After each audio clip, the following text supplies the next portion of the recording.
Comisión Unida. Queremos saludar a los diputados, diputadas y al equipo de la Secretaría, a los miembros de ambas comisiones unidas de Constitución y de Gobierno Interior. El acta de la sesión tercera ordinaria se da por aprobado por no haber sido objeto de observaciones. El acta de la sesión cuarta ordinaria se encuentra a disposición de los señores y señoras diputadas. En la cuenta ofrezco la palabra al señor secretario. Gracias, Presidenta. Se han recibido los siguientes documentos. En primer lugar, un oficio de Su Excelencia el Presidente de la República, mediante el cual hace presente la urgencia que califica de simple para el despacho del proyecto de ley que establece un nuevo estatuto de protección a favor del denunciante de actos contra la probidad administrativa.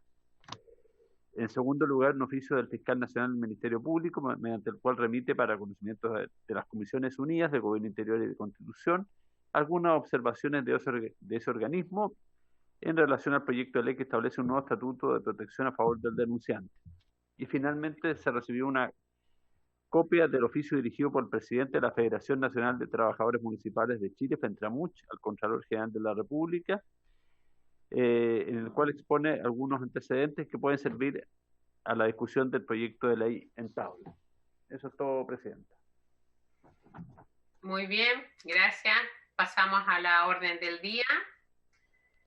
La presente sesión tiene por objeto continuar con la discusión general de los siguientes proyectos de ley refundidos, de origen de mensaje que establece un nuevo estatuto de protección a la ley de origen en mensaje que establece un nuevo estatuto de protección del favor del denunciante de actos contra la probidad administrativa, boletín 13.565, de origen en moción que modifica la ley 18.834 sobre estatutos administrativos para promover la denuncia por parte de los funcionarios públicos de los delitos y otros hechos irregulares, los que tengan conocimiento, boletín 13.115. A esta sesión se ha invitado y ha confirmado su participación el ministro de Justicia y Derechos Humanos, el señor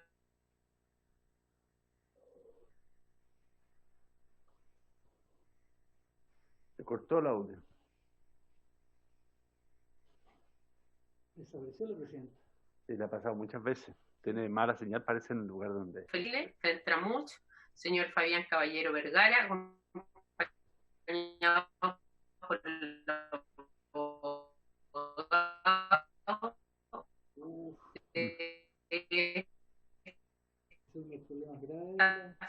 de la telepatía. Sí. Señor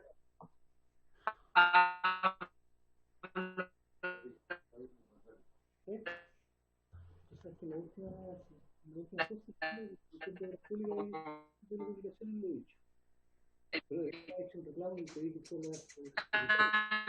Presidenta, no se le escucha.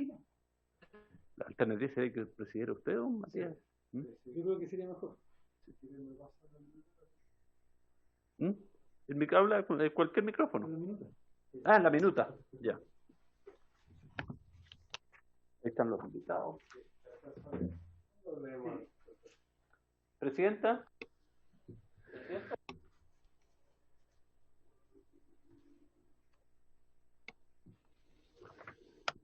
Bueno, por mientras la presidenta recupera su señal, como presidente de la Comisión de Constitución voy a tener el honor de...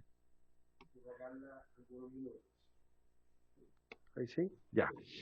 Muy bien. La presente sesión tiene por objeto continuar con la discusión general de los siguientes proyectos de ley refundidos, el que da origen al mensaje que establece un nuevo estatuto de protección a favor del denunciante de actos contra la probidad administrativa, boletín número 13.565-7, de origen en moción, que modifica la ley 18.834 sobre estatuto administrativo para promover la denuncia por parte de los funcionarios públicos de los delitos y otros hechos irregulares de los que tengan conocimiento, boletín número 13.115-6.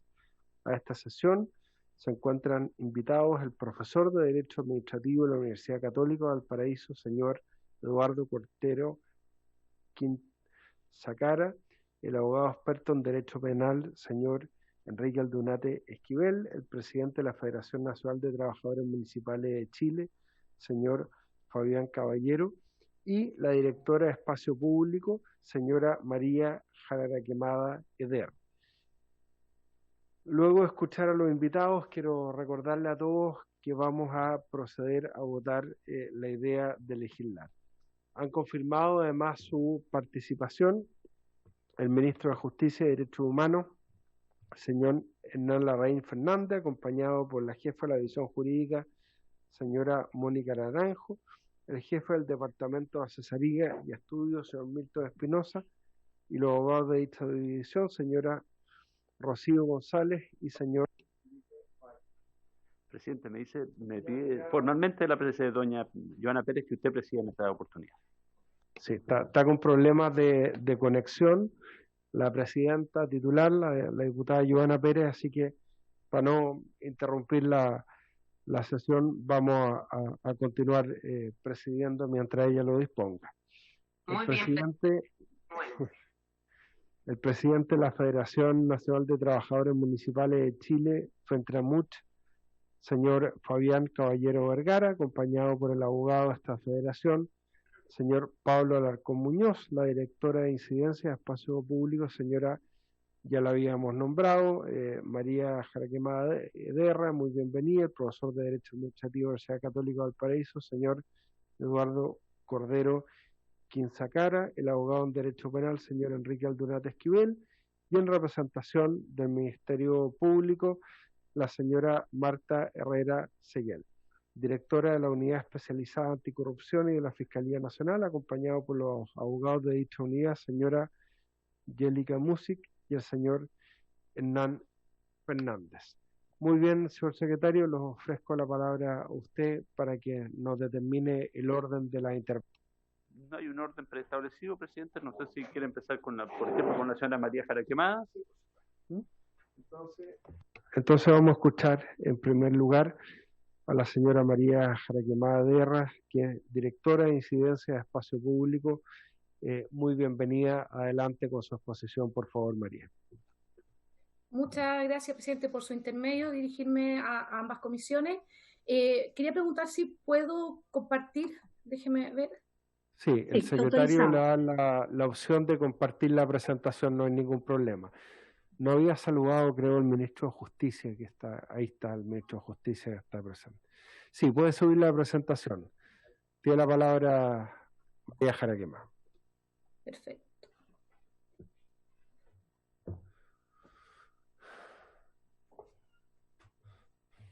Ahí parece que está... Tengo la compañía que tiene problemas de... Así que si en algún minuto tengo problemas, me avisan. Ahí se ve, ¿cierto? Sí, ahí subió, sí, no hay ningún problema. Adelante nomás. Muchas gracias. Bueno, agradecer la invitación, saludar también por su intermedio al ministro de Justicia, que nosotros también en su momento desde Espacio Público y junto con Chile Transparente y el Observatorio de Gasto Fiscal le enviamos nuestros comentarios al proyecto de ley que ingresó el gobierno sobre esta temática y hemos estado en conversaciones también con el subsecretario de Justicia, así que también saludar por su intermedio al ministro. Bueno, nosotros nos vamos a referir principalmente al mensaje, entendiendo que abarca más aspectos que la moción, y aunque estén ambos refundidos, y señalar que nosotros estamos muy de acuerdo con lo que se ha dicho precedentemente, por ejemplo, por Chile Transparente y también por el Ministerio Público. Primero voy a referirme a algunas recomendaciones generales y luego más concretas al proyecto de ley, que van a tener mucho que ver con lo que voy a señalar ahora. En primer lugar, nosotros creemos que tiene que haber una regulación general de protección de informantes de corrupción, ¿ya? ¿Qué quiere decir esto? Que aplica a todo tipo de funcionarios o servidores públicos, incluyendo, por ejemplo, a Fuerzas Armadas y Carabineros, que hoy en día entiendo que hay ciertas dudas sobre si el proyecto de ley que presenta el Ejecutivo va a aplicarse a este tipo de funcionarios. Entiendo que el espíritu es que sí lo haga y nosotros creemos que es adecuado. Primero, porque la corrupción, como se sabe y como hemos visto de los casos que ha habido en nuestro país, efectivamente puede darse en distintas entidades, ya no solo en la Administración Central del Estado, y de hecho la experiencia que tenemos en Chile es que tenemos casos graves de corrupción que hoy en día están en investigación, que han estallado al interior de Fuerzas Armadas y Carabineros, que son entidades que son mucho más jerarquizadas que la Administración del Estado, y que por lo tanto estas herramientas son muy, muy útiles para poder detectar casos de corrupción y también como desincentivo. En segundo lugar, nosotros creemos que se debe incluir al sector privado. Entendemos la dificultad que puede generar esto en el sentido de cuál podría ser la entidad que esté a cargo de recibir estas denuncias y de procesarlas, como hoy día se plantea con este canal de denuncias ante Contraloría, pero hay modos para poder sortear esas dificultades y lo ideal es que estas regulaciones sean integrales, que en el fondo el foco sea combatir la corrupción y no que se fijen tanto en quién es la persona que denuncia la corrupción o que comete el delito de corrupción. Por otro lado, creo que tiene que tener un concepto lo suficientemente comprensivo de diversas relaciones de trabajo, es decir, que no solo cubra a personas que tienen un vínculo formal o más estable, sino también, por ejemplo, lo que podría pasar con pasantes o practicantes. Cualquier persona puede ser testigo, puede verse involucrada en un hecho de corrupción, por lo tanto, lo ideal es que todos puedan acceder a estos mecanismos de protección de denuncia para que estos mecanismos sean lo suficientemente eficaces y eficientes. También creemos que la protección no solo debe incluir al denunciante en sí mismo, sino que también a su círculo cercano, pensar en familiares, amigos, que pueden verse afectados por posibles represalias. Creemos que también tiene que establecerse mecanismos de protección que sean amplios y efectivos, es decir, que no se encuentren sujetos solamente a lo laboral, como hoy en día se está estableciendo, ni por periodos acotados, porque muchas veces las represalias también pueden ser legales, o sea, que yo tenga que enfrentar, por ejemplo, un procedimiento legal que puede ser muy complejo para mí y en ese sentido la asistencia legal puede ser importante, o también yo puedo tener represalias financieras. Entonces, eso también es importante de concebir y dar garantías respecto a la integridad física y psíquica de las personas que denuncian corrupción y su círculo cercano. También creemos que se debe avanzar en que toda represalia debe ser severamente sancionada para que efectivamente esto tratemos de que no ocurra, y cuando ocurra esto es bastante grave, por lo tanto tiene que tener sanciones efectivas y proporcionales. Hay un tema que es importante y que muchas veces no es bien visto, pero que en experiencias comparadas ha sido exitoso, que es contemplar la entrega de recompensas a quienes entreguen información valiosa, por ejemplo, para localizar recursos irregularmente desviados. De hecho, en otros países de la región esto es algo que se habla bastante y que es relevante, de que cuando yo con la información que doy logro, por ejemplo, que se localicen recursos desviados, pueda obtener una recompensa, ¿ya? Promover la existencia de diversos canales de denuncia, líneas telefónicas, plataformas web, compliance officers, autoridades, agencias, etc. Esto es bueno porque muchas veces las personas pueden intentar acudir por distintos medios, entonces es bueno que se le dé diversidad de medios, porque algunos pueden no sentirse cómodos con una plataforma web por la tecnología, otros se sienten más cómodos con líneas telefónicas, etcétera, y en ese sentido este proyecto así lo hace porque no viene a eliminar los otros canales de denuncia que ya existen.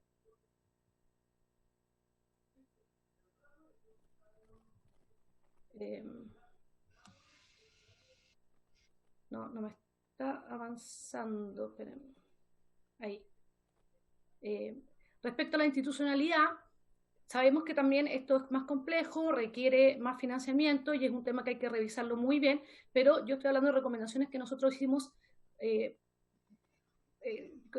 que en noviembre del año pasado, por lo tanto son bastante previas a este proyecto de ley.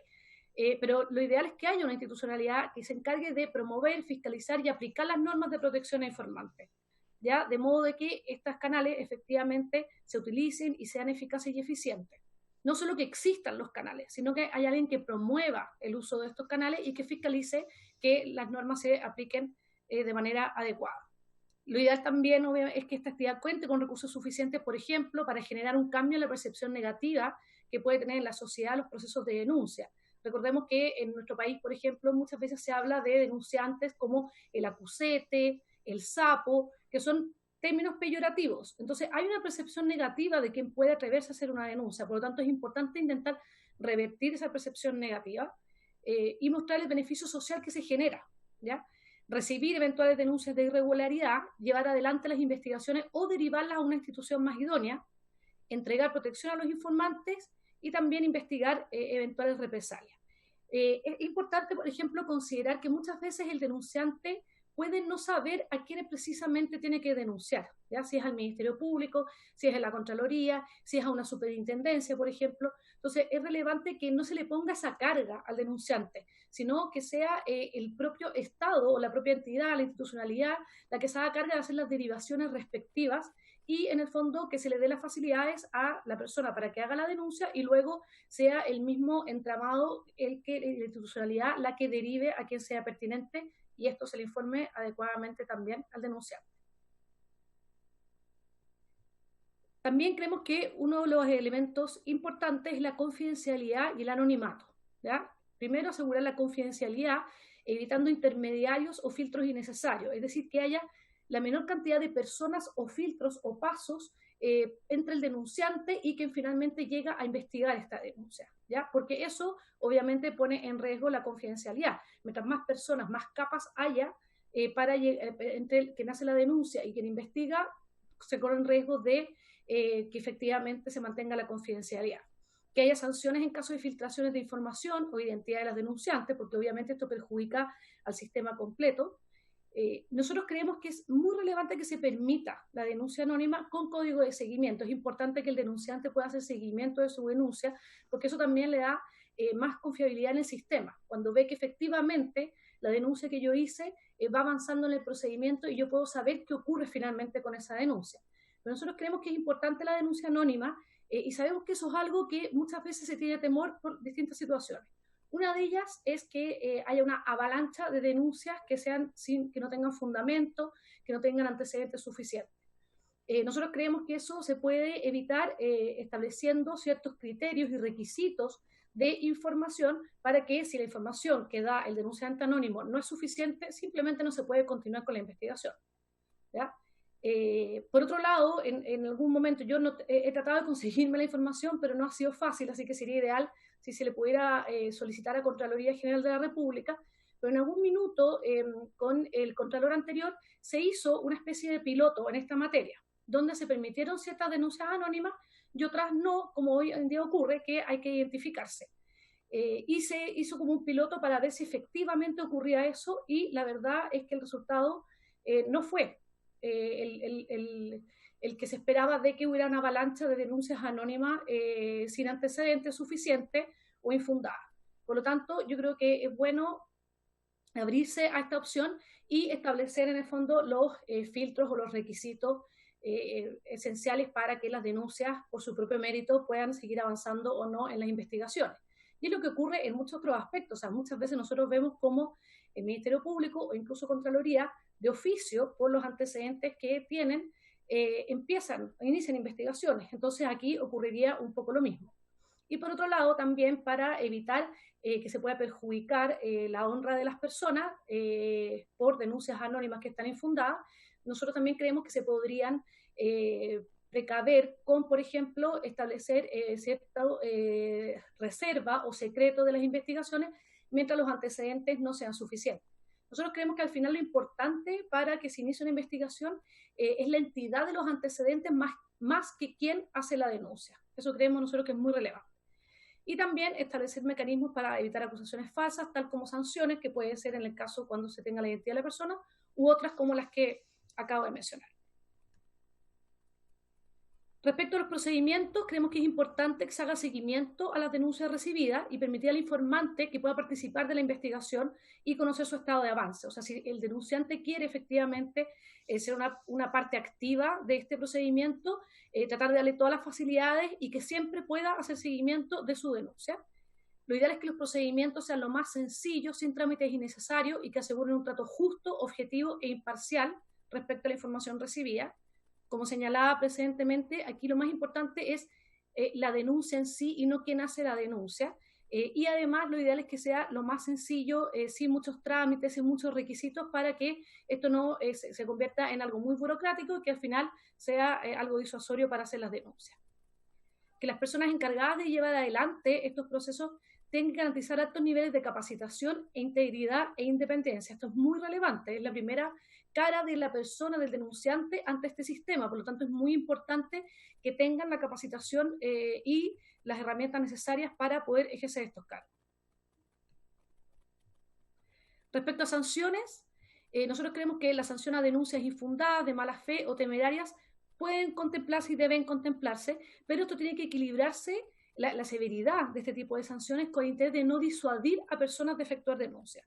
Muchas veces hay personas que quizás no se manejan en el lenguaje jurídico o más bien técnico, o que tienen información, pero les cuesta bien precisar qué tipo de delitos puede ser. Acá lo importante es que no haya una amenaza de que si yo no estoy muy seguro o tengo información parcial, no voy a hacer ningún tipo de denuncia porque voy a temer que al final el sancionado voy a ser yo. Entonces ahí tiene que, en el fondo hay que tratar de buscar un equilibrio de que yo no disuada las denuncias cuando quizás hay información parcial. Y por lo mismo se recomienda solo sancionar en caso de que no existan fundamentos para considerar que el denunciante haya tenido la razonable creencia de que la información entregada era cierta. Por último, sobre la efectividad, creemos que es importante promover la adopción de programas de cumplimiento normativo en las empresas públicas y privadas, y evaluar la efectividad del sistema de informantes que se implemente de manera periódica. O sea, lo ideal es ver si efectivamente los objetivos que nosotros nos pusimos con esta regulación se están cumpliendo, y si no, dónde podemos ir haciendo los ajustes, que yo creo que eso es lo ideal respecto de cualquier tipo de regulación, y que muchas veces estamos al debe en Chile. Tenemos a veces normas muy buenas, pero la implementación a veces falla. Respecto al proyecto de ley en concreto, primero, yo creo que es muy valorable el rol de Contraloría General de la República en la recepción e investigación de irregularidades administrativas. Primero, porque ya sabemos que tiene una experiencia suficiente en esta materia, y porque también tiene una autonomía de la administración del Estado muy importante, que obviamente le genera mayor confianza para las investigaciones que se puedan hacer ante los denunciados. Segundo, como decía, que hay variedad de canales. Yo creo que eso es muy relevante, que con el canal que se está planteando en el proyecto de ley del gobierno no se eliminen otros canales que la gente ya puede conocer y que pueden ser también muy útiles. También se valora la amplitud de personas a las que aplica, independiente de la forma de vinculación o contratación. Aquí yo entiendo que si bien originalmente los municipios están quedando fuera, entiendo que el espíritu del gobierno es incluirlos. Lo mismo con las Fuerzas Armadas, y en verdad nosotros creemos que lo ideal es que esto avance, y es el punto que sigue, que no es una regulación integral, que avance también a los entes autónomos y empresas públicas dentro del sector público. Porque sabemos, como ya decía, que la corrupción no se va a dar solo en la administración del Estado. O sea, se puede dar en el Poder Judicial, conocemos casos que se están investigando, se puede dar en el Congreso, también ha habido investigaciones, se puede dar en empresas del Estado, también ha habido empresas del Estado vinculadas a casos de corrupción. Por lo tanto, creemos que esto debiera ser, primero, debiera aplicarse a todo el Estado, ¿ya? Sabemos que existe la dificultad de Contraloría, pero aquí Contraloría la idea es que obviamente aplique, no se va a inmiscuir en las funciones propias de esas otras entidades, sino lo que aquí puede hacer muchas veces también es derivar esas investigaciones, tal como lo va a hacer con el Ministerio Público en el caso que sean delitos, o también a las propias entidades administrativas que pueden hacer esas investigaciones. Pero es importante que aplique a todo el Estado. Y también nosotros creemos al sector privado, ¿ya? Aquí lo que tiene que fomentarse es la denuncia de la corrupción. Obviamente a veces son faltas administrativas y no corrupción, pero en un sentido amplio, y no entrar quizás a tantos tecnicismos. Obviamente eso puede dificultar, como lo hacemos con el rol de Contraloría, pero yo creo que eso se puede ampliar la conversación para ver qué manera se puede encontrar para que efectivamente sea una regulación más amplia. Hay varios países de la región que ya tienen portales que en el fondo uno hace la denuncia y luego es la institucionalidad del Estado la que ve a dónde se deriva esa denuncia. Entonces más bien es como una especie de el gobierno que está administrando este portal y estas denuncias ya hace la derivación, ¿ya? Bueno, por eso mismo creemos que este proyecto de ley se centra más en el funcionario que en el ciudadano. O sea, efectivamente, nosotros estamos dándole más protección que la que hoy en día existe, que es bastante deficiente al funcionario al hacer denuncias de irregularidades o de corrupción, pero no a la ciudadanía en general. Y no solo puede ser protección laboral, por lo tanto creemos que debe también revisarse qué otras protecciones se le puede dar, o por ejemplo, asistencia legal o jurídica a las personas que hacen denuncia. También valoramos que se le den mayores herramientas al Ministerio Público. Ahí entiendo que el Ministerio Público, que conoce mejor cuáles son las herramientas que necesita para estos casos, porque lo ve día a día, entiendo que también ha tenido sugerencias respecto a cómo se puede perfeccionar esto. valoramos tremendamente la denuncia, o sea, valoramos, perdón, creemos que falta la denuncia anónima, valoramos que haya una confidencialidad y que la persona pueda resguardar su identidad, pero sí creemos que se debiera avanzar la denuncia anónima por lo que ya señalé. Y por último, creemos que falta promover e incentivar denuncias e incluso mecanismos de recompensa. Entiendo que también hay muchas veces es mal visto el recompensar a la persona que hace denuncias de corrupción, especialmente si es que fue de algún modo partícipe o cómplice de estos actos. Y también a veces se piensa que esto puede tener un costo más alto administrativamente por tratar de filtrar qué denuncias son más verídicas, que tienen más antecedentes que otras, cuando hay incentivo a las denuncias, pero hay evidencia en otros países, por ejemplo, donde efectivamente no es así, y es bastante eficaz y eficiente el incentivo a la denuncia. Ahí les puedo compartir después a la comisión y también al ministerio un paper del presidente de Espacio Público, de Diego Pardo, al respecto, para que también se pueda discutir más este tema. Y por último, para cerrar, señalar que creemos que este es un proyecto de ley, independiente de las mejoras que creemos que se le puede hacer, muy relevante. Es muy difícil, y el Ministerio Público lo sabe, Contraloría también, es muy difícil detectar muchas veces este tipo de irregularidades, y por eso la denuncia, como por ejemplo de la delación compensada, en la cual ya ha habido avances, la denuncia, la protección al denunciante es muy relevante para efectivamente poder detectar estos casos y poder investigarlos y que no queden impunes. Y de hecho hay también estadísticas en muchos otros países donde efectivamente la mayoría de los casos de corrupción se conocen por la autodenuncia o por la denuncia que hacen otros, más que por investigaciones que se puedan hacer. O sea, recordemos, la mayoría de los casos que nosotros conocemos en Chile, si empezamos a fijarnos, se han conocido por denuncias, ya sea porque alguien no quedó contento con los arreglos o con los pagos que se le hizo, o porque había algún tipo de relación sentimental de por medio con la persona denunciada. Entonces, por lo tanto, es un mecanismo muy efectivo para detectar la corrupción y para que ésta no quede impune. Por lo tanto, creemos que es un avance muy importante el que se está haciendo, y desde la sociedad civil es una como de las luchas que tenemos constantemente en los avances que tenemos pendientes en materia de corrupción, y así también lo han señalado los distintos mecanismos internacionales que evalúan a Chile respecto al cumplimiento de sus obligaciones, como por ejemplo del convenio, la Convención Interamericana contra la Corrupción, la Convención de Naciones Unidas contra la Corrupción y también el convenio de la OCDE. Así que con eso cierro, presidente, y por su intermedio muchas gracias, y quedo pendiente por si hay alguna pregunta o algo en lo que pueda aportar a la comisión. Muchas gracias a usted, a María Jaraquemada, en representación de Espacio Público, por esta presentación que ha sido muy ilustrativa.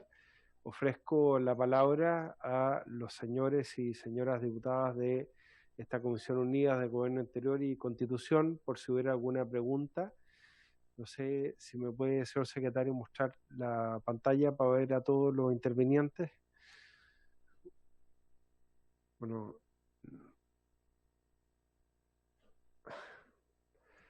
hay una opción. Señora Jaraquemada, ¿será posible que eso mismo? Gracias. Ahí está. No sé si hay alguna consulta a nuestra invitada de parte de los señores diputados, señoras diputadas, miembros de la comisión. De lo contrario, pasamos a escuchar. Muchas gracias a María Jaraquemada por su exposición nuevamente en representación de Espacio Público, y ahora vamos a escuchar, no sé si está don Eduardo Cordero. Muy bien. Don Eduardo Cordero Quinsacara, él es profesor de Derecho Administrativo de la Universidad Católica de Valparaíso. Lo pasamos a escuchar para que entregue su opinión, por favor, en relación a este proyecto de ley. Don Eduardo, lo escuchamos. Muy bien. Buenas tardes, señor presidente, miembros de la comisión, señores diputados, y también los invitados. Bueno, y por intermedio de la comisión también mi saludo al señor ministro de Justicia, que también está participando de esta sesión. En primer lugar, para tener tranquilidad, porque uno nunca sabe, espero que se me esté escuchando bien y se me esté viendo bien para poder hacer la presentación. Sí, perfectamente, don Eduardo. Bueno, voy a hacer una presentación muy breve básicamente para explicar un poquito la visión que tengo yo respecto al alcance de este proyecto de ley. Quizás voy a anunciar una conclusión respecto del alcance. Yo creo que esta iniciativa hay que tomarlo como la creación y el fortalecimiento de un canal de denuncias que ya existe, de los muchos que pueden existir para poder facilitar la detección de fenómenos de corrupción que se pueden dar dentro del aparato público. Y hay que entenderlo porque en definitiva está centrado en lo que es la administración del Estado. Y me parece que es uno de los grandes problemas que tiene el proyecto, la forma de cómo tiene que enfrentar el tema, porque ya también adelanto un poco la conclusión. La idea central es que se crea un canal de denuncia con mecanismos de protección respecto de los denunciantes, particularmente aquellos que son funcionarios, y viene a fortalecer la institucionalidad existente, pero a veces creo que se está pensando mucho en cómo se va a reprimir o se va a sancionar la figura de corrupción. Y eso va a depender de lo que se denuncie, y creo que no debería ser el objeto en este caso de la iniciativa que se está analizando, y voy a explicar rápidamente un poco el objeto justamente de la explicación. A ver, tal como se ha mencionado, la verdad es que se facilita bastante la explicación después de lo que ya se ha expuesto. Es muy importante el ámbito de aplicación, es decir, a qué sector del Estado se está aplicando este proyecto de ley. Lo interesante es que está regulada la denuncia, se regula la protección de los denunciantes, y la pregunta en qué se innova, y yo creo que ahí voy a centrar mi exposición, que creo que va a ser breve, en las principales conclusiones que tienen que haber. Solamente quiero llamar la atención porque, independiente de las herramientas que nosotros tengamos en Chile acerca de prevenir y enfrentar la corrupción, esto está en el marco muchas veces de iniciativas o tratados internacionales que se han mencionado, la Convención Interamericana de 1996, también la Convención de Naciones Unidas sobre esta materia, y especialmente la OCDE. Y en general, en todos esos instrumentos, especialmente de Naciones Unidas, el concepto de funcionario público que está vinculado con actos de corrupción es un concepto amplio. Se entiende por funcionario público cualquier persona que ocupa un cargo público, legislativo, ejecutivo, la administración o judicial, e incluso particulares que desempeñan función pública, porque, por ejemplo, tenemos particulares que cumplen función pública, piensen ustedes, por ejemplo, en un notario, en un conservador, y yo lo menciono también como ejemplo, colaboradores que realizan esto, un señor que tiene una planta de revisión técnica y que emite un certificado mal habido, que se le ha pagado, que también no es funcionario público, pero también está vinculado con ese concepto. Coloco especial atención en ese punto porque es simplemente para llamar la atención de que muchos de estos actos no están capturados por el proyecto. El proyecto está enfocado fundamentalmente en la administración, y creo, y esta es mi impresión, que creo erróneamente se autolimita, o sea, pudiendo extenderse más, se autolimita respecto de la administración, ya se mencionó, sacando o planteando un problema con las municipalidades, con los órganos autónomos, con el tema de las Fuerzas Armadas. Y creo que no debiese ser así por lo que voy a explicar ahora, porque incluso en nuestro régimen jurídico actual no existe esa autodelimitación. ¿Por qué? Bueno, esto lo voy a hacer. ¿Cuál es la razón, por lo tanto, de que quedan fuera estas entidades? Yo creo que fundamentalmente quedan fuera el Congreso Nacional, el Poder Judicial, el Ministerio Público, el Servicio Electoral y otros órganos autónomos, básicamente porque creo que todo se canaliza a través de la Contraloría, y no creo que sea malo, simplemente lo que estoy señalando es que la Contraloría tiene una vocación de controlar y fiscalizar a la administración del Estado, y no le corresponde entrar al Congreso Nacional, al Poder Judicial u otros órganos que no están bajo su fiscalización.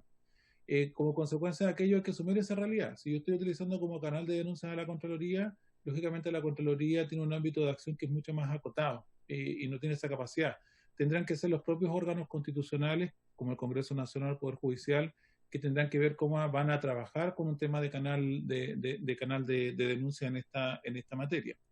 Pero también quiero llamar la atención, y yo creo que esto quizás se pudiera aportar algo acá en lo que está discutiéndose, que es una cuestión de fondo. Hoy día la Contraloría tiene un canal de denuncia. La verdad es que uno entra a la página web y tiene esto. Lo que pasa es que lo bueno que tiene el proyecto es que lo legaliza. Y eso es muy importante porque en definitiva una práctica que ya existía está.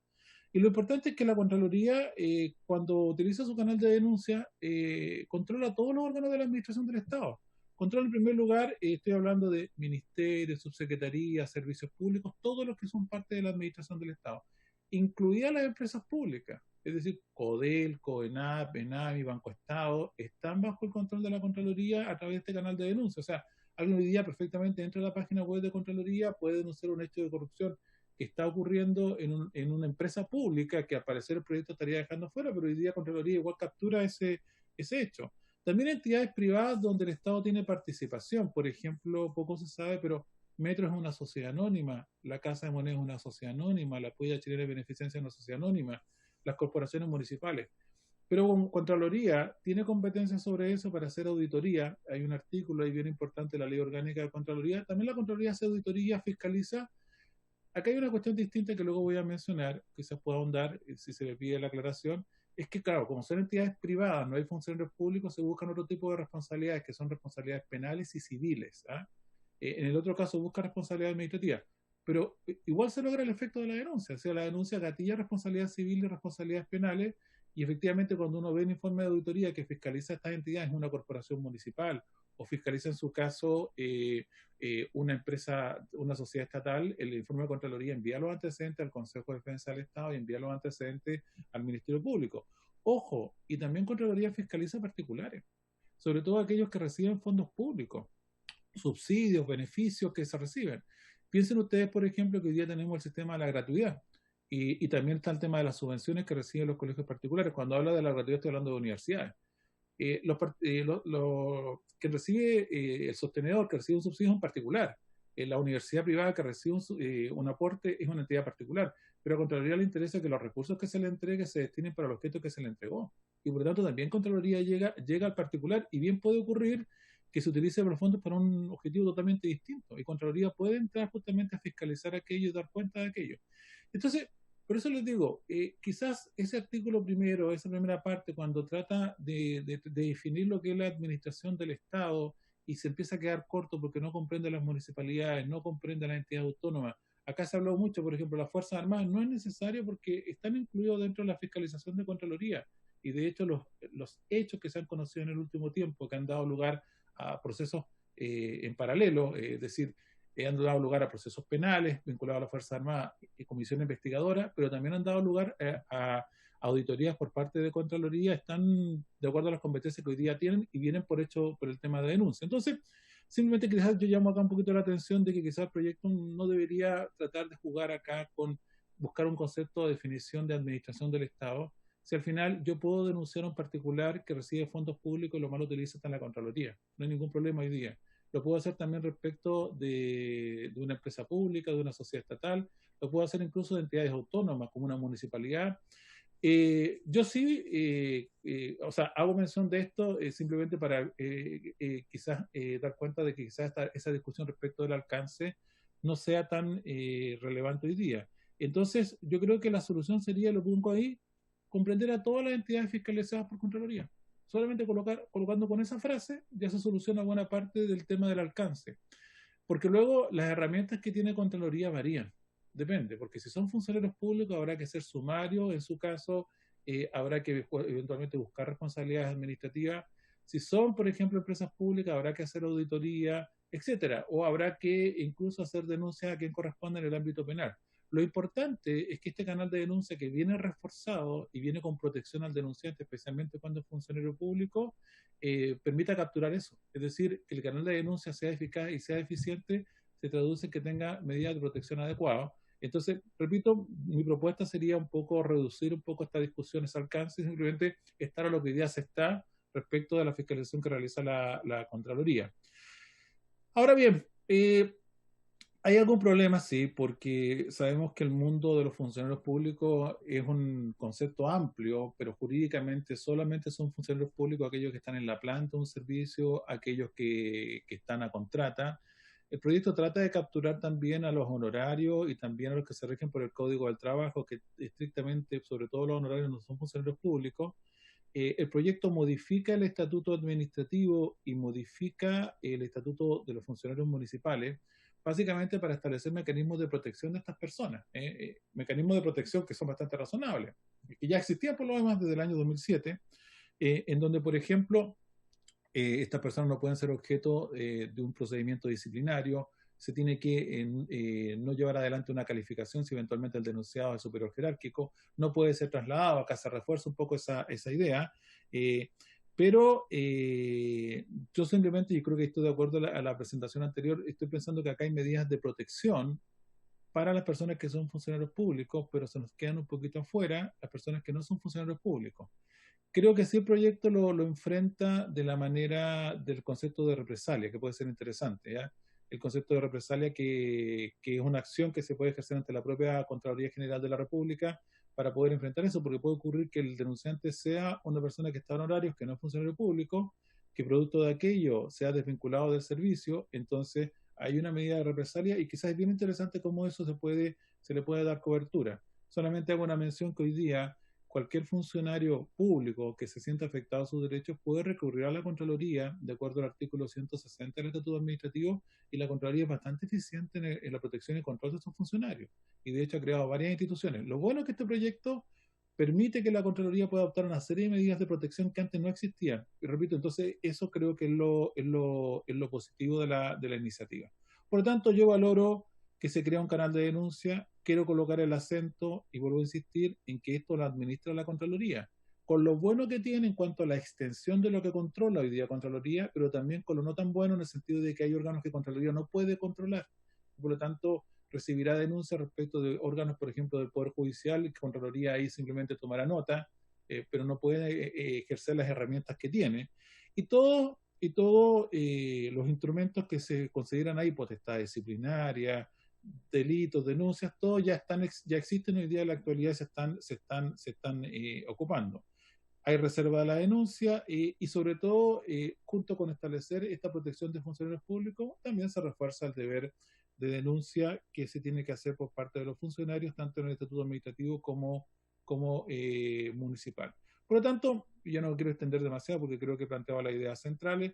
Hay cosas que se innovan y creo que son muy interesantes. Creo que es súper importante que el tema de la denuncia esté hoy día formalizado en una ley, que los mecanismos de protección del denunciante también estén en la ley. También es muy positivo que se regule el tema de las represalias, porque no está regulado, quizás un buen avance. Y luego el tema de reserva de denuncia y sobre todo regular cuando en definitiva se utiliza o mal utiliza la denuncia simplemente con el ánimo de perjudicar a alguien. Y por lo tanto también la regulación penal me parece que también está bastante bien. Los comentarios finales están ahí, yo creo que las conclusiones las acabo de señalar. Creo que hay que valorar la regulación de esta materia que ya existe en la práctica, pero es bueno que esté reforzada a nivel legal. Creo que el foco es en incentivar las denuncias, independiente de cuáles son los mecanismos de represión que se pueden aplicar, que pueden ser administrativos, que pueden ser penales, que pueden ser civiles, pero lo importante es que exista un mecanismo, en definitiva, donde se permita que se canalice la mayor cantidad de casos por parte, en este caso, del órgano contralor. Creo, ya lo dije, que es mejor regular el ámbito de aplicación de la ley pensando en las competencias que hoy día tiene Contraloría, y eso ahorra toda la discusión acerca de si llega o no a las Fuerzas Armadas, si llega a las municipalidades, etcétera. Creo que tampoco es necesario regular las medidas que se tienen que adoptar. Simplemente lo que se está regulando acá son denuncias. Y la autoridad competente verá las medidas que tienen que aplicarse de acuerdo a la competencia que tenga y los instrumentos que tenga. Ya lo acabo de mencionar. Sumario administrativo, potestad disciplinaria, eventuales denuncias penales, búsqueda de responsabilidades. Lo importante es capturar el hecho de corrupción y lograr mayor eficiencia justamente en eso, y luego se canalizarán y se gatilla, podríamos decir, todo el sistema que está establecido para enfrentar aquello. Y luego, ya lo he dicho, hay medidas que son interesantes, como son, por ejemplo, las protecciones y la regulación de la denuncia maliciosamente falsa.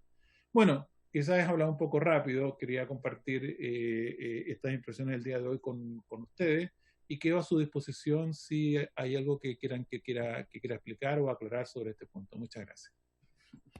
Muchas gracias al profesor de Derecho Administrativo de la Universidad Católica del Paraíso, don Eduardo Cordero. No sé si algún miembro de la comisión quiere hacer alguna pregunta para poder precisar. Le ofrezco la palabra al diputado Marco Ilavaca.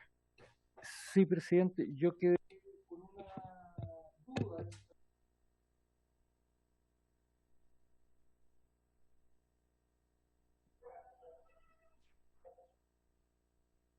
Diputado, disculpe, no se escucha en pantalla, parece que está apagado su micrófono. Está encendido.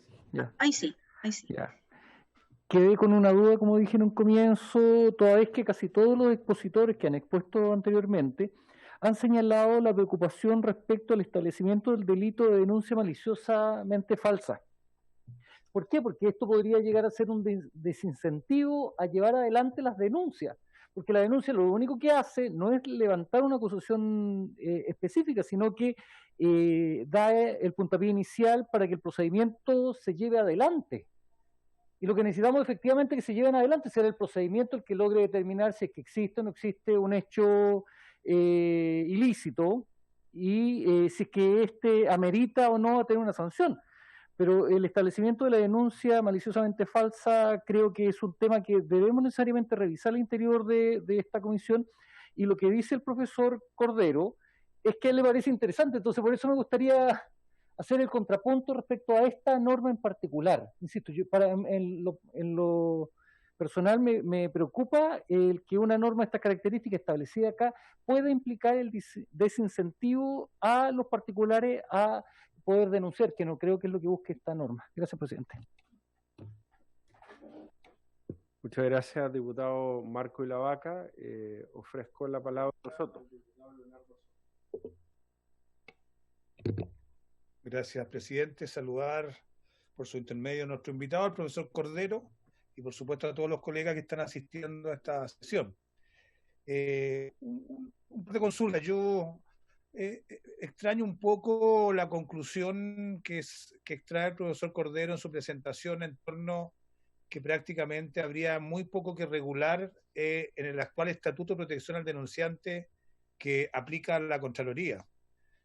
Inicialmente el que habla y otros parlamentarios éramos partidarios de la idea de que hubiera un órgano que protegiera a los denunciantes de corrupción en materia administrativa y penal también, como un órgano independiente de la Contraloría, un órgano que tuviera como giro exclusivo aquello, como existe en algunas partes del mundo.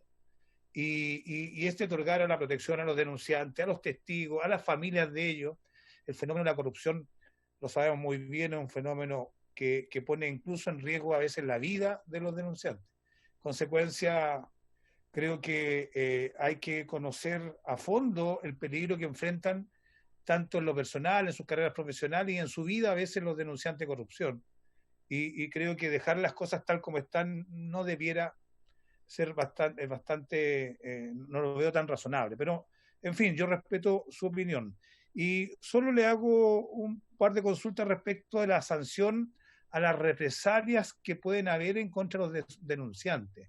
Sabemos muy bien que la protección implica al denunciante, significa no efectuar represalias, castigos, etcétera, lo mencionó, pero ¿cuál cree usted que son las mejores sanciones para los superiores del servicio, a los jefes de los denunciantes que incumplen estas medidas, que hacen hostigamiento, moving, represalia, incluso violan los secretos, revelan la identidad de los denunciantes? Muchas veces ponen en riesgo de vida a ellos. ¿Qué sanciones disuasivas, poderosas pueden haber para que este estatuto de protección se mantenga sin infracciones por parte de los superiores de los servicios? Eso. Muchas gracias, diputado Leonardo Soto. No sé si hay alguna otra consulta de los miembros de la Comisión Unidas. Diputado Andrés Lonton, le ofrezco la palabra. Gracias, presidente. Bueno, primero agradecer al profesor Cordero la presencia en la comisión. Siempre nos nutre con mucha información y siempre muy valiosa. Yo lo tuve como profesor, siempre destaco la calidad docente del profesor, que siempre guardo muy buenos recuerdos. Profesor, a ver, yo lo tenía por acá, pero no lo encuentro, pero esto se lo preguntamos también a la Fiscalía, al Ministerio Público, en su momento, que tiene que ver con las denuncias calumniosas y en definitiva el filtro que podría generarse a través de la Contraloría para efectos de informar al Ministerio Público, entendiendo que va a haber un filtro por la Contraloría y el estándar de prueba, en definitiva, para poder sancionar a quien atente contra la honra y la dignidad de una persona, no teniendo los suficientes antecedentes para aquello, es un riesgo y es latente, sobre todo cuando hay una denuncia anónima. y es por eso que la pregunta iba en atención a cómo la Contraloría podría dilucidar o tener mayor claridad respecto a qué denuncias se envían a la Contraloría, al Ministerio Público por tener o revestir carácter de delito, o cuáles no se envían, en atención a que va a tener que existir un criterio ahí por parte de la Contraloría a la hora de, o un estándar, a la hora de poder determinar aquello, siendo obviamente muy positivo que así sea, pero en definitiva, ¿cómo vamos a regular aquello? Y obviamente no existiendo una regla clara. Y lo otro tiene que ver con, y lo conversamos con el ministro Larraín, respecto a aquellas sanciones que la Contraloría, cuando se llevan a cabo sumarios por parte de la Contraloría, en que se señala una determinada sanción, y muchas veces vemos que los órganos de administración del Estado no aplican esa sanción, o existe un plazo excesivo para poder aplicarla, o muchas veces terminan aplicando una sanción mucho menor. Y es lo que vimos en una presentación que el Contralor presentó hace algún tiempo, que en la práctica muchas veces las jefaturas no aplican las sanciones por diversas razones, y en definitiva se termina aplicando una sanción mucho menor, o se termina dilatando mucho un proceso. ¿Cómo podemos solucionar esos temas? Y en definitiva, si este proyecto los aborda su integridad, o es necesario hacerle algún ajuste en ese sentido. Eso.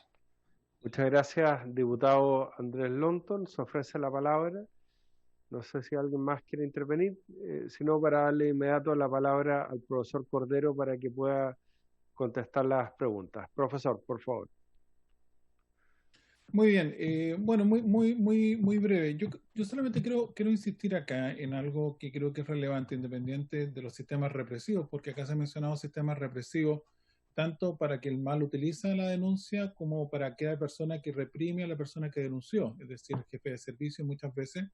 Pero quiero valorar lo otro, quiero valorar que este es un sistema de canal de denuncia, y por lo tanto, como es un canal de denuncia, lo que busca es facilitar el conocimiento e estimular e incentivar el conocimiento de hechos de corrupción. Entonces tenemos que partir con ese lado. Yo quizás pueda estar de acuerdo en el punto que se menciona acerca de que colocar tipos penales es como pensar justamente en la parte final. Colocar tipos penales puede en alguna medida desincentivar el tema de la denuncia, un tema acá de política represiva, que uno tiene que tomar algún tipo de decisión. El hecho de no crear el tipo penal, al final, la verdad es que no sé si va a ser al final, podríamos decir, va a incidir mucho en lo que pueda ocurrir, porque al final las personas siempre buscan alguna figura penal. Por último, van a ir por el lado de las injurias. Siempre se ha considerado que la denuncia o querella calumniosa es un tipo de injuria, que es un tipo de carácter general, pero no me quiero perder mucho en eso, porque podríamos decir, para que ocurra eso tiene que haber una vuelta muy grande, tiene que haber una denuncia, eventualmente un sumario, quizá un proceso penal, y al final de toda esta historia quizás vamos a ver si eventualmente van a haber responsabilidades penales. Yo creo que ya en el comienzo. Es decir, creo que hay un canal de denuncia que puede ser potente, y luego se verá lo que va a ocurrir más adelante. Respecto a lo que me pregunta justamente el diputado Soto, la verdad es que existen mecanismos administrativos frente a las medidas represivas, y yo creo que en ese sentido la jurisprudencia de Contraloría ha innovado mucho. Me explico. Cuando han ocurrido hechos en donde se ha detectado situaciones de acoso laboral, por ejemplo, mobbing, incluso acoso sexual o otras figuras de abuso, el hecho se coloca en conocimiento de Contraloría, y Contraloría, por la vía de la jurisprudencia, no está regulado en el estatuto, ha introducido esas figuras y se han aplicado como sanciones bajo el concepto de probidad administrativa. Vale señalar que la propia Contraloría ha señalado que el concepto de probidad administrativa no significa un elemento de tipicidad, es decir, cualquier tipo de conducta o hecho o acto conlleva justamente responsabilidad administrativa, y en nuestro régimen jurídico, la Ley de Bases Generales de la Administración y el Estatuto establece que es causal de destitución de una persona, es causal de destitución un atentado grave al principio de probidad. Entonces ya estamos viendo que se va configurando aquello. Y eso implica la destitución y la inhabilidad, régimen general, de 5 años para ejercer cualquier cargo o oficio público. Esa persona no puede volver a ingresar a la administración pública. Así que yo no sé si con eso creo que hoy día existen los mecanismos que, si se utilizan bien, pueden dar cuenta de aquello. Pero vuelvo a repetir, simplemente la explicación que acabo de señalar, mi idea es justamente el tema de que existe canal de denuncia. Y estoy de acuerdo, y acá comparto la inquietud del diputado Lonton, que efectivamente hay un tema ahí, cómo se va a gestionar la denuncia. Claro, porque la pregunta es, ¿qué es lo que busca uno? Uno busca actos de corrupción, pero la corrupción puede ser un ilícito penal o puede ser también un ilícito administrativo, o puede ser las dos cosas. Y Contraloría, cuando se trata de infracciones administrativas, utiliza los mecanismos que tiene para llevar adelante los procedimientos de infracciones administrativas. Y si Contraloría detecta que además hay ilícitos penales, ella es la que filtra y lleva el tema y lo denuncia al Ministerio Público. Yo la verdad es que ahí vería como Contraloría, y sería bueno preguntarle mejor a quien tiene esa responsabilidad, la Contraloría, cómo ellas en definitiva determinan aquello. Todo funcionario público tiene la obligación de denunciar los delitos que tengan conocimiento en el ejercicio de sus funciones, y con mayor razón la Contraloría General de la República, y por tanto habría que ver cómo está funcionando esa dinámica de la que acabo de señalar. Y es verdad lo que se indica, Contraloría por regla general no tiene potestad sancionadora, la verdad es que es muy excepcional. Yo no creo que sea malo, porque en principio la potestad disciplinaria le corresponde a los jefes de servicio. Y es verdad que a veces Contraloría estima que los hechos son mucho más graves, y cuando entrega los antecedentes al jefe de servicio se produce una diferencia en cuanto a la sanción a aplicar. Por lo menos por mi experiencia sí tengo que decir algo, que en general, la regla general, yo no sé, no puedo decir la cantidad de porcentaje, la regla general es que los servicios públicos acogen la propuesta de sanción de Contraloría. Es muy raro los casos en donde no lo acogen. Y por eso esos casos que son tan pocos quizás también llaman la atención. Bueno, eso. Y quedo a su disposición por cualquier otra consulta. Muchas gracias al profesor Eduardo Cordero. Otro día le vamos a preguntar cómo era el diputado Andrés Lonton como alumno, pero fuera de la sesión.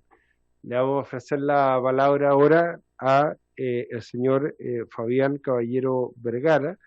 Él es presidente de la Federación Nacional de Trabajadores Municipales de Chile, así que, don Fabián, lo escuchamos.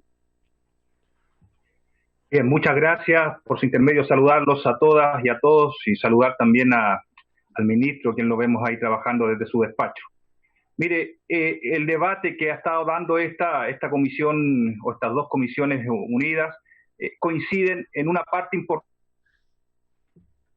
con una reflexión y una discusión que viene dando el mundo de los trabajadores municipales hace un par de años atrás, y tiene que ver con esta creciente demanda por lograr una nueva regulación laboral al interior de las municipalidades del país, y principalmente tiene que ver con lograr mayor certeza política, mayor certeza jurídica y mayor certeza organizacional. Se requiere, decimos en una propuesta que ya hemos elaborado, incorporar legislación laboral internacional al Estatuto Administrativo Municipal. Se requiere incorporar deberes, derechos y obligaciones del Código del Trabajo de los trabajadores del sector privado, y también se requiere incorporar al Estatuto Administrativo Municipal una diversidad de fallos de distintos tribunales del país que han ido sentando jurisprudencia respecto de un nuevo ordenamiento de las relaciones laborales al interior de los municipios. Así que esta discusión nosotros la hemos seguido con mucho interés, porque resuelve una parte importante de lo que ya hemos venido levantando en discusiones a nivel del país, y que lamentablemente la subdere del gobierno, del último gobierno de la presidenta Bachelet, y el subdere del actual gobierno no han querido recepcionar o no tener oído receptivo para esta necesidad de adecuar, de modificar un estatuto administrativo que ya tiene más de 30 años y que nació en un contexto político del país para resolver necesidades de ese momento. Tenemos nuevos escenarios con nuevas circunstancias y se requiere, ¿cierto?, avanzar, actualizar un estatuto que es bastante anacrónico respecto de las funciones que desarrollamos más de 100.000 trabajadores municipales en la actualidad. Lo primero es solicitar que lo que se esté discutiendo, que la modificación legal sea aplicable a la ley 18.883, el Estatuto Administrativo Municipal. Haya ahí un mundo de que, como dice el profesor, no necesariamente estamos tipificados como funcionarios públicos, pues somos parte de ese ordenamiento administrativo del Estado, somos funcionarios descentralizados de las municipalidades, y por supuesto que esta discusión tiene que llegar a los 345 municipios del país. ¿Por qué? Vamos a dar algunas razones brevemente. ¿Por qué? Porque no existe un mecanismo municipal que resuelva la controversia cuando la denuncia se tiene por no presentada o es desechada. Pues quien es llamado a resolverla, justamente el alcalde, puede no tener interés, ¿cierto?, que se investiguen ciertos hechos. Por lo general, el alcalde nombra como fiscal a un funcionario de contrata de menor grado o no teniendo como resolución tener estos funcionarios de contrata menor grado, también menciona o señala para investigarse a funcionarios de exclusiva confianza, ¿no? Entonces, en ambos casos, en los fiscales, cuando son contratas y de menor grado, o cuando son parte del equipo de confianza del alcalde, ambos trabajadores ya constituidos en fiscales depende su empleo directamente del alcalde. Entonces, nosotros lo que vemos es que la orientación de la investigación que fija finalmente el fiscal tiene que ver con la orientación que el alcalde persigue tras esa investigación, ¿no? Que le compete al alcalde, solo el alcalde, porque así está la potestad disciplinaria que él tiene, de evaluar o no la iniciación de un procedimiento para la investigación de hechos irregulares. Cuando nosotros decimos que debiera ser un ente parcial, la Contraloría, un tribunal contencioso administrativo, que no existen. ¿Y por qué? Porque, mire, tenemos una denuncia, solo este año, en el mes de mayo, más de 60 municipios involucrados en la contratación de luminaria con más de 50.000 millones de pesos, donde los fiscales están acusando delitos de cohecho, soborno, fraude al fisco, violación de secreto, asociación ilícita y lavado de dinero, entre otras cosas, ¿no? Entonces, la sobrevaloración o dimensión de las facultades discrecionales que tiene el jefe de servicio de la municipalidad, en este caso el alcalde, logran tendenciar si una investigación se abre o no respecto de las justificaciones, de las circunstancias, de las necesidades o de la problematización en que va a incurrir el propio equipo del alcalde.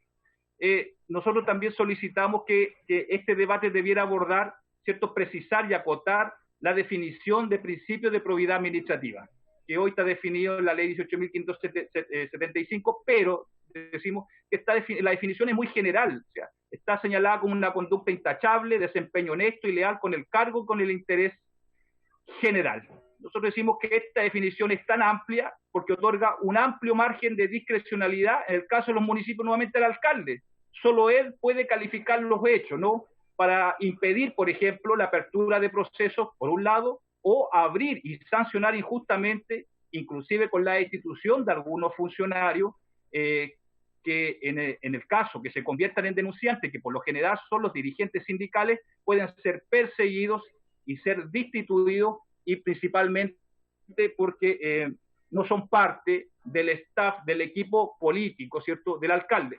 La legislación actual no señala expresamente qué tipo de hechos constituyen una vulneración grave a la probidad administrativa, ni tampoco los parámetros para determinar los niveles de gravedad de la probidad administrativa. La propia Contraloría señala que en sus múltiples dictámenes, el último del año 2001, que las conductas antijurídicas que pueden infringir la probidad administrativa no se encuentran adscritas con precisión en la ley. Entonces, ¿qué tenemos? Que la ponderación de los hechos y su calificación como falta de probidad administrativa es una facultad privativa del alcalde. Finalmente es el alcalde quien puede discernir, ¿cierto?, qué es lo que es en el fondo una vulneración, una transgresión a la probidad administrativa. Entonces, cuando se discuten los temas de fondo, la Contraloría no interviene, pues le reconoce, decimos lamentablemente, a los alcaldes las más amplias facultades para ponderar todas las circunstancias sobre probidad. Entonces la Contraloría no se pronuncia por estos temas de fondo cuando los funcionarios, por ejemplo, en el caso de los dirigentes sindicales que son tan perseguidos por los alcaldes, están afectados por formulación de cargos que han sido falsificados, fabricados, y que responden muchas veces a una persecución política. Los alcaldes nombran, ya lo decíamos, como fiscales en los sumarios a su equipo de exclusiva confianza y pocas veces a los funcionarios de carreras. Estos equipos de exclusiva confianza, a nuestro juicio, poseen amplias facultades y muchas veces muy politizadas para determinar en una investigación si se ha vulnerado o no se ha vulnerado el principio de probidad administrativa. En el caso de los funcionarios que valientemente denuncian a sus administraciones y principalmente los dirigentes sindicales por evidentes irregularidades en la gestión, han tenido como consecuencia acusaciones infundadas que han terminado en investigación. En este caso, por ejemplo, los funcionarios municipales que teniendo una hoja de vida intachable no pueden acudir a esa hoja de vida pues no se le aplican atenuantes en las investigaciones, ¿no? Del mismo modo, el funcionario debe recurrir a la contratación particular de asesoría jurídica, legal, procesal, con sus propios recursos, mientras el municipio y el alcalde cuentan con toda la institucionalidad jurídica para perseguir. En este caso nos estamos refiriendo generalmente a los dirigentes sindicales que denuncian. Respecto del fuero sindical, existen en casos en que se suspenden preventivamente a los dirigentes en un proceso investigativo, y los dirigentes sindicales se suspenden coincidentemente en los procesos eleccionales donde tienen que votar nuevamente el directorio sindical, y eso ocurre todos los años, todos los meses, prácticamente todas las semanas en los distintos municipios del país. La Contraloría, decimos, lamentablemente refuerza esta idea, que la suspensión dispuesta en un sumario para un dirigente sindical no vulnera el fuero, pero en la práctica sí, porque impide el desarrollo de la labor del dirigente, constatándose en algunos casos, y no son pocos, que la provisión dispuesta por los alcaldes de impedir que los dirigentes sindicales ingresemos a las propias municipalidades. La medida preventiva de suspensión del empleo es una facultad que la ley otorga al fiscal instructor durante el proceso de investigación, pero en las municipalidades está siendo usada como medida de sentencia disciplinaria, lo que es una aberración jurídica y una vulneración de una serie de normas.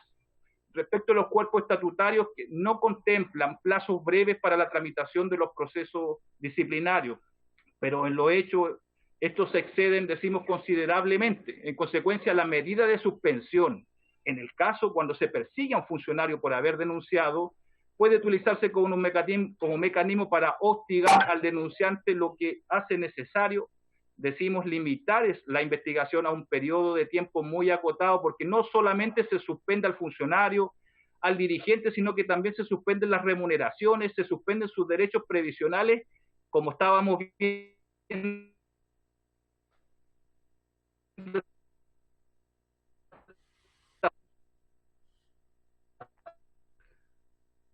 Lamentablemente con un problema de señal, parece.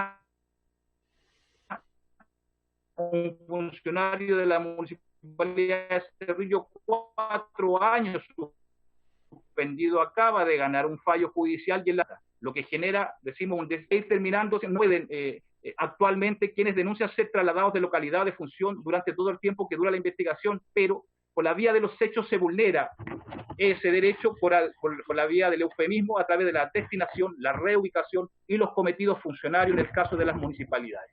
Cuando se trata de reintegrar a un trabajador municipal, a un dirigente que había sido desvinculado con vicios de procedimiento y con acusaciones falsas, a pesar que los oficios y los dictámenes son aplicables y vinculantes para el municipio y el alcalde, los ediles deciden no dar cumplimiento al ordenado por la Contraloría.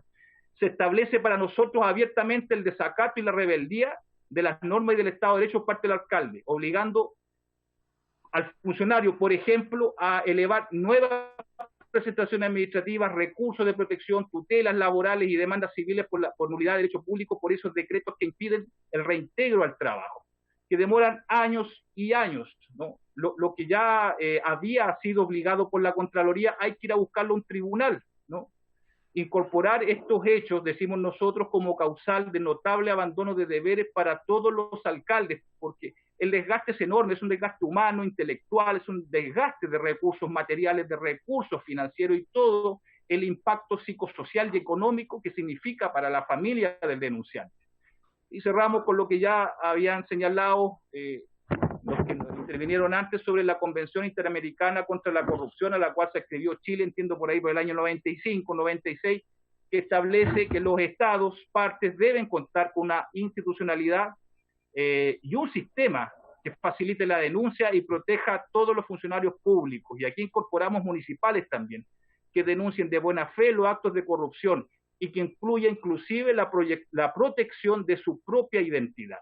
Cerramos con esta intervención. Ya habíamos señalado aspectos similares en un espacio anteriormente, y yo no sé si hay un tiempo prudente muy acotado para que el abogado de nuestra federación que nos acompañe pueda precisar brevemente algunos aspectos jurídicos y de lo que hemos señalado hoy. Sí, muy brevemente, por favor, porque esta sesión es hasta las 17 horas y tenemos que votar el proyecto en general, así que y queda también Enrique Aldunate, que tiene que exponer. Así que en máximo 3 minutos, por favor. Ok, muchas gracias. Tengan todos buenas tardes, vuestras señorías. Agradecemos esta instancia para poder participar. Desafortunadamente el tiempo no nos acompaña, pero como abogado de la Federación y habiendo representado a muchos funcionarios municipales del país, vemos con desazón que la actual normativa de protección al denunciante no funciona, y por eso agradecemos a esta instancia. ¿Y por qué no funciona? Porque existen mecanismos paralelos para vulnerar la normativa. Uno de ellos es, por ejemplo, la suspensión preventiva que mencionó nuestro presidente. Es decir, y por eso que valoramos la figura de este oficial de integridad que propuso el Contralor Bermúdez, pero en la práctica puedo elevarle un sumario a este oficial de integridad y suspenderlo preventivamente durante toda la gestión alcaldicia, y dado que no existe mecanismo para ponerle término a suspensión preventiva, burlo la normativa. De hecho, en los municipios se distinguen funcionarios de carrera y los de exclusiva confianza. Y existen casos en que la totalidad del equipo directivo de una municipalidad, que es la que tiene esta función de oficial de integridad, por ejemplo, Contralor Municipal, puede perfectamente ser suspendido y trabajar un alcalde sin aquel contrapeso que se diseñó específicamente para representar estos hechos irregulares. Entonces, si mejoramos este mecanismo de denuncia, pero mantenemos la suspensión preventiva tal como está actualmente diseñada, no funciona. Luego tenemos, por ejemplo, el caso de quienes principalmente se denuncia, que son nosotros los dirigentes gremiales. Sin embargo, a los dirigentes gremiales se les suspende preventivamente y además, por ejemplo, se le aplican medidas disciplinarias de destitución. A pesar de tener fuero, los alcaldes desconocen el fuero gremial. Por eso pedimos que se introduzca en la ley 19.296 una modificación del artículo 25 para proteger a quienes principalmente denuncian, que son los dirigentes gremiales. Y también nosotros tenemos, cuando hacemos denuncia a la Contraloría, tenemos que identificar quién es el que denuncia. No podemos decir que sea anónimo, sino que tenemos que revelar el nombre. Entonces, nos parece que la actual norma de protección no está funcionando, porque además se utilizan mecanismos de desviación de poder, sumarios, descuentos, se les corta la sal y el agua, o sea, no tienen hora extraordinaria, no tienen permiso, existen multiplicidad de mecanismos para vulnerar la normativa. Y con esto quiero cerrar, entiendo que es muy poco el tiempo, pero actualmente la Contraloría General de la República no tiene mayores facultades para decirle al alcalde: mire, usted tiene que reincorporar a un funcionario. No tiene facultades de la Contraloría. Y los alcaldes, ¿qué es lo que hacen? Simplemente no dan curso a las instrucciones de la Contraloría General de la República. Y por tanto, a pesar de que tiene facultades en el artículo 9 de su ley orgánica de sancionar a ciertos funcionarios, no lo tiene sobre el alcalde. Y por lo tanto, aun cuando se produzca esta desviación de poder, se despida a un funcionario denunciante, no hay cómo reincorporarlo porque simplemente los alcaldes no quieren dar cumplimiento a los dictámenes de la Contraloría. Y por tanto, si vamos a mejorar este canal de denuncia y vamos a darle una mayor protección al denunciante, hay que mejorar estos mecanismos de desviación de poder a través de los cuales se termina desvinculando o sacando de la entidad, en este caso las municipalidades, al denunciante. Muchas gracias por el tiempo, vuestra señoría. Nosotros nos dimos el tiempo de elaborar un documento por escrito, el cual ya les enviamos a ustedes y estamos atentos a su Así es. Muchas gracias a don Pablo Alarcón, abogado, y también, en este caso, a el presidente de la Federación Nacional de Trabajadores Municipales de Chile, Fabián Caballero Vergara. Entiendo que han enviado una presentación, así que va a ser distribuida a todos los miembros de la Comisión Unida, que va a ser muy útil además cuando llevemos a cabo la discusión en particular del proyecto de ley. Y por último, y debiendo abusar de su capacidad de síntesis, vamos a escuchar al abogado experto en Derecho Penal, señor Enrique Aldunate Esquivel, hasta por 5 minutos, estimado don Enrique, para que podamos tener tiempo de proceder a la votación en general de este proyecto. Gracias, presidente. ¿Se escucha? Sí, perfecto. Trataremos de ajustarnos casi en forma milagrosa al tiempo que usted me otorga. Pero bueno, fundamentalmente, lo que uno puede decir respecto a este proyecto es que en general uno advierte que la implementación de canales de denuncia en diversas instituciones públicas en general es una tónica ya en el derecho comparado. Así uno lo puede encontrar, por ejemplo, en las propias Naciones Unidas, donde también existe una oficina antifraude europea, bajo las siglas OLAF. Existen también diversas regulaciones, tanto en los Estados Unidos de América, Australia, el Reino Unido e Italia, que cuentan con legislación para proteger a denunciantes de irregularidades cometidas en la administración del Estado, y también naturalmente en el sistema español. Lo más relevante en esas están, por ejemplo, el Whistleblower Protection Act del año 89, en el caso de los Estados Unidos, y en el caso del Reino Unido, la Public Interesting Disclosure Act del año 2013.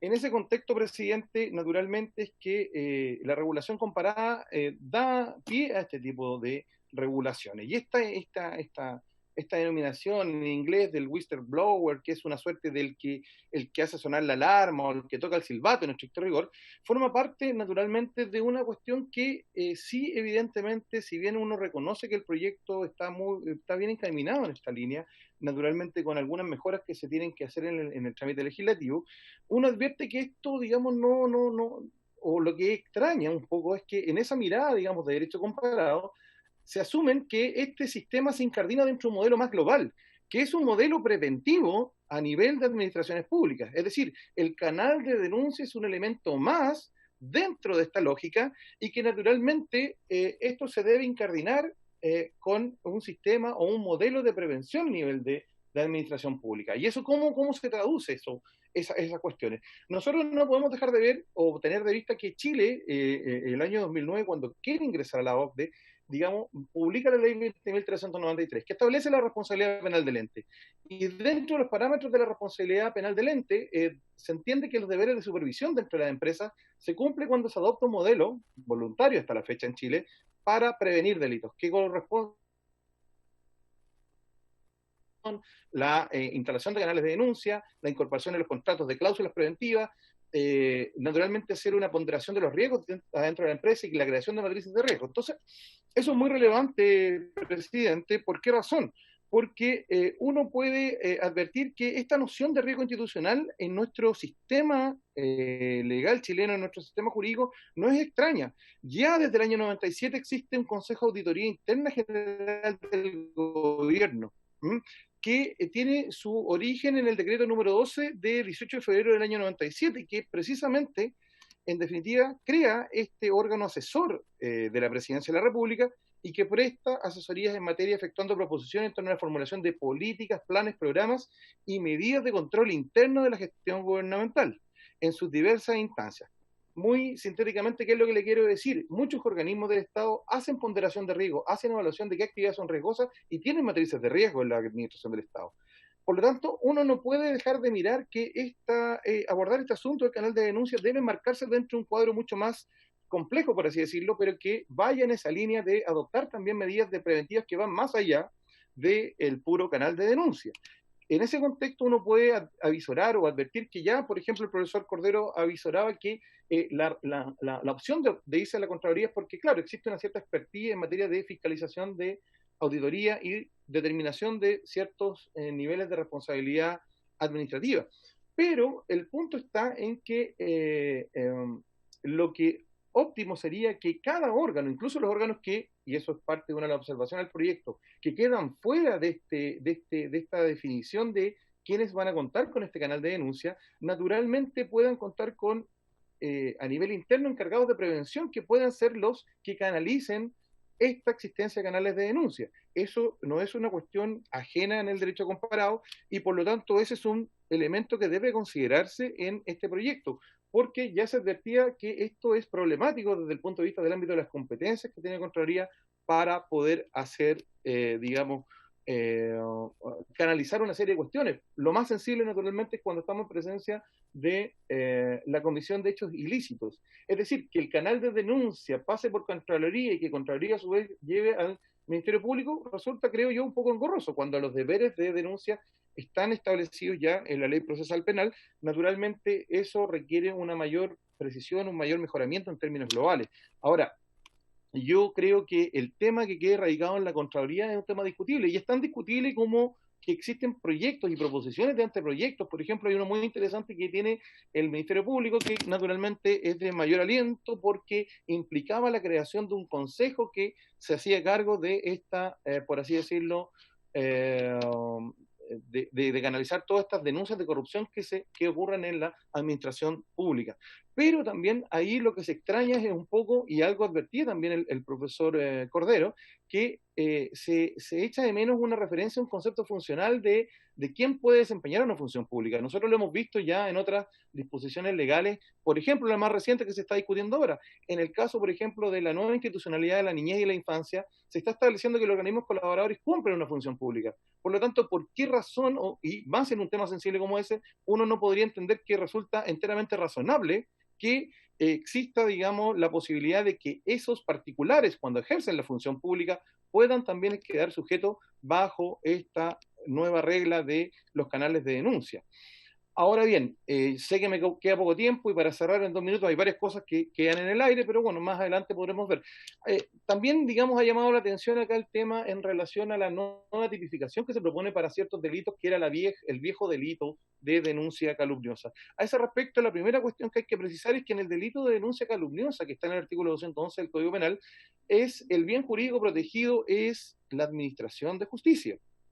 Eso es lo que se protege en esa clase de delitos. ¿Por qué? Porque en definitiva se trataba de la activación de el órgano jurisdiccional a partir de una denuncia que resultaba calumniosa, decía el código, o digamos que así fuere declarada por sentencia. Eso también era un tema discutido en doctrina y jurisprudencia, pero naturalmente eso es reconfigurado en el presente proyecto. Donde sí me parece dudosa algunas cosas es, digamos, no precisamente al establecer quizá lo que puede ser un límite interesante a la preocupación que manifestaba anteriormente el diputado Ilavaca. Cuando el tipo penal habla maliciosamente, naturalmente estamos entendiendo que se pide que el agente actúe con dolo directo. Y esto es muy relevante, y para ir terminando, presidente, ¿por qué razón? Porque si nosotros observamos la jurisprudencia a nivel europeo, en el caso Buja con Moldavia. En ese contexto, el Tribunal Europeo de Derechos Humanos, ¿qué es lo que señaló como parámetros para determinar cuándo procedía, digamos, o cuáles eran los elementos hacer valer la protección del empleado público que denuncia? En ese contexto, el Tribunal Europeo señaló que, primero, presidente, cito textual, su actuación se debe ajustar a los límites tradicionales en el ejercicio de la libertad de expresión, es decir, veracidad e interés generales de la información. Es decir, la falsedad o la falta de verdad deliberada no está amparada por esta garantía de libertad de expresión. Segundo, que la denuncia se realice internamente, es decir, a través del canal habilitado por la administración. Y si no existe tal canal, porque eso también es una hipótesis y entiendo que el proyecto también lo recoge, que la denuncia se haya realizado dentro de la administración, por ejemplo, a un superior. O bien que la denuncia se haya realizado fuera de esta, generalmente puede ser a través de medios de comunicación, dice el tribunal, pero la protección del denunciante en esos casos, dice el Tribunal Europeo, pierde vigencia. Y en tercer lugar, señala que la motivación del denunciante no sea causar un perjuicio a otro empleado de la administración u obtener una ventaja personal o económica. Por tanto, las denuncias realizadas de mala fe, motivadas por venganza o rencillas personales, tampoco podrán ser protegidas.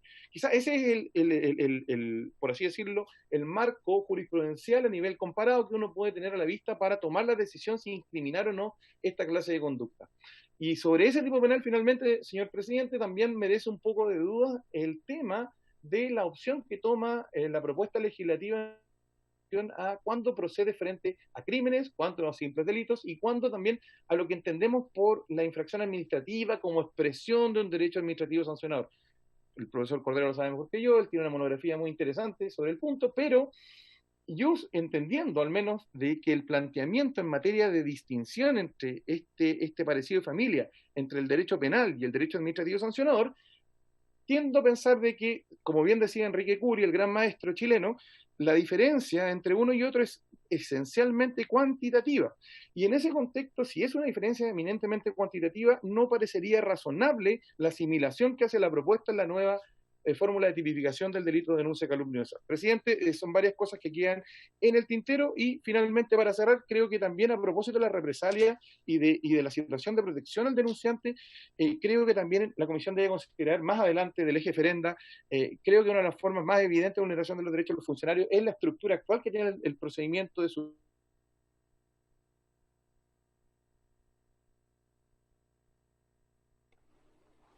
Si uno quiere que este sistema funcione, naturalmente tiene que adoptar garantías de esa naturaleza y mejorar un sistema claramente deficitario. Eso es, señor presidente. Muchas gracias al abogado experto en Derecho Penal, don Enrique Aldunate, y por haberse circunscrito al tiempo, pero usted es de la casa, así que tenemos esa confianza para pedírselo. No sé si podemos prorrogar unos 5 minutos para darle la palabra al ministro de Justicia, por si quiere agregar algo. Yo sé que él ya expuso, pero para que pueda de alguna manera hacer algún comentario antes de la votación en general, ¿les parece? ¿Podemos prorrogar 10 minutos? Parece que no. Muy bien. Señor secretario, tome la votación. Bueno, presidente, voy a proceder entonces a tomar la votación en general de los proyectos de la idea de legislar, digamos. Don Jorge Alessandri. Don Jorge Alessandri. No está presente. Don Bernardo Berger. A favor. Don Gabriel Boric. Gabriel Boric. No está. Diputada Daniela Sicardini. Diputada Sicardini. Don Juan Antonio Coloma. Diputado Coloma. Don Luciano Cruzcoque. Me parece que está por ahí. Ahí está. ¿Su voto, don diputado Cruzcoque? Diputada Camila Flores. A favor, señor secretario. Sí, lo vi. Gracias. Diputada Flores, su voto, por favor. A favor. Gracias. Don Gonzalo Fuenzalida. Diputado Fuenzalida. Diputado Hugo Gutiérrez. A favor, señor secretario. A favor. Gracias. Diputada Marcela Hernando. A favor. Gracias. Don Marco de la Vaca, aquí presente. Apruebo.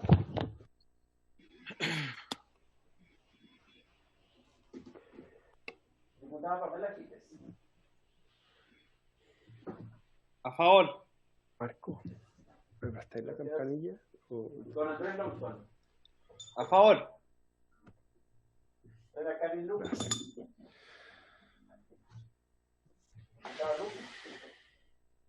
Estaba por ahí, ¿eh? Don Andrés Molina. Diputado Molina. Disculpe, presidente, disculpe. Sí, diputada Giles. Sí, ¿fue tomada mi votación? Sí. Perfecto, gracias. Diputado Molina. Don Celso Morales.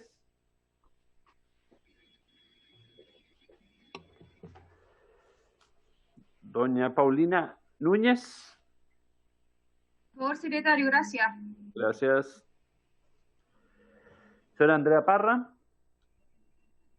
A favor, señor secretario. Muchas gracias. Doña Catalina Pérez. A favor, secretario, gracias. Gracias. Don René Zafirio. Diputado Zafirio. Don Raúl Saldívar. Votos a favor, secretario. Muy bien. Diputado Leonardo Soto. A favor, señor secretario. Gracias. Don Renzo Trisotti. A favor, secretario. Gracias. Gracias. Don Pedro Velázquez.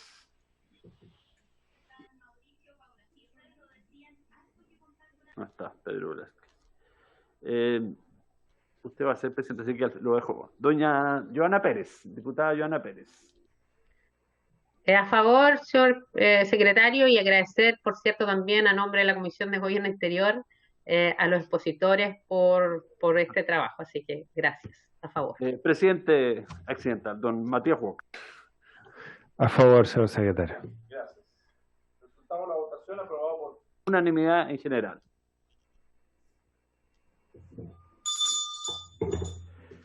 Bien, entonces se aprueba en general el proyecto.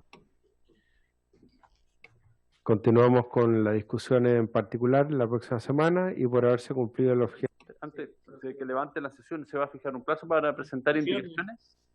Sí, a mí eso lo va a resolver la presidenta titular, la diputada Joana Pérez. A mí siempre me gusta que producto del debate nos podamos persuadir mutuamente y podamos presentar indicaciones hasta antes del momento de la votación. Pero a lo mejor la presidenta titular es más estricta en eso y quiere fijar un plazo. Por haberse cumplido el objetivo, diputada Joana Pérez, presidenta titular, ahora recuperó plenamente la señal de internet. Gracias, presidente. Efectivamente, yo creo que como este es un trabajo bastante extenso y hemos escuchado, yo creo que es bueno para tener un comparado para iniciar, que demos un plazo y se lo vamos a comunicar con el secretario para que la secretaría también pueda trabajar y los equipos que ya han avanzado en este trabajo creo que pudieran acelerar este trabajo. Yo creo que nuestra comisión tiene que avanzar porque todos tenemos proyectos por separado como comisión. Yo sé que usted también, presidenta, así que así ordenamos el trabajo. Vamos a fijar unos días y de manera de tener un comparado inicial independiente que lleguen indicaciones el mismo día. ¿Ya? ¿Aló? Estoy conectado en este momento. Muy bien, muy bien. Yo creo que, presidente, yo creo que hasta el miércoles a mediodía, previo a la sesión, es un buen día. Perfecto, entonces fijamos ese plazo y el secretario lo va a recordar vía correo electrónico. Le agradecemos mucho a los expositores, le agradecemos mucho al ministro de Justicia y Derechos Humanos, don Larraín, que ha estado muy interesado en apoyar permanentemente este proyecto, estuvo presente toda la sesión y va a tener la posibilidad, por cierto, de intervenir en la discusión en particular. Por haberse cumplido el objeto de la sesión, se levanta.